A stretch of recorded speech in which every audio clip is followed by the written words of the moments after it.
సొసైటీలు ఏజెన్సీలు కాంట్రాక్ట్ ప్రాతిపదికపైన పనిచేస్తున్నటువంటి 7260 మందికి ఉద్యోగ భద్రత కల్పించడం కోసం ధర్మకర్తల మండలి నిర్ణయం మేరకు శ్రీ లక్ష్మీ నివాస మ్యాన్ పవర్ కార్పొరేషన్ను ఏర్పాటు చేయడం జరిగింది.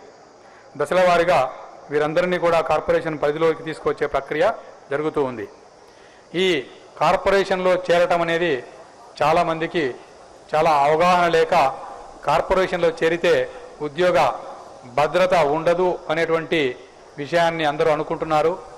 అది తప్పు అని చెప్పేసి నేను ఈ సభాముఖంగా మీ అందరికీ తెలియజేస్తూ ఉన్నాను. కార్పొరేషన్లో చేరటం వల్ల అపాయింట్మెంట్ ఆర్డర్ ఇవ్వటం జరుగుతుంది. తర్వాత పే స్కేల్ ఫిక్స్ చేయడం జరుగుతుంది.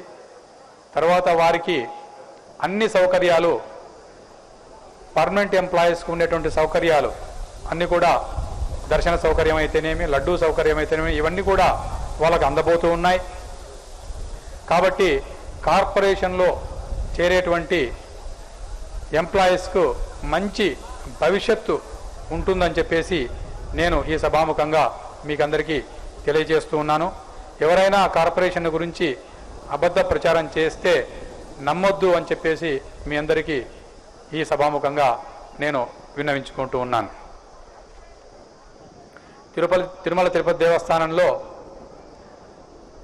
చాలా డిసిప్లినరీ కేసెస్ కూడా పెండింగ్లో ఉన్నాయి.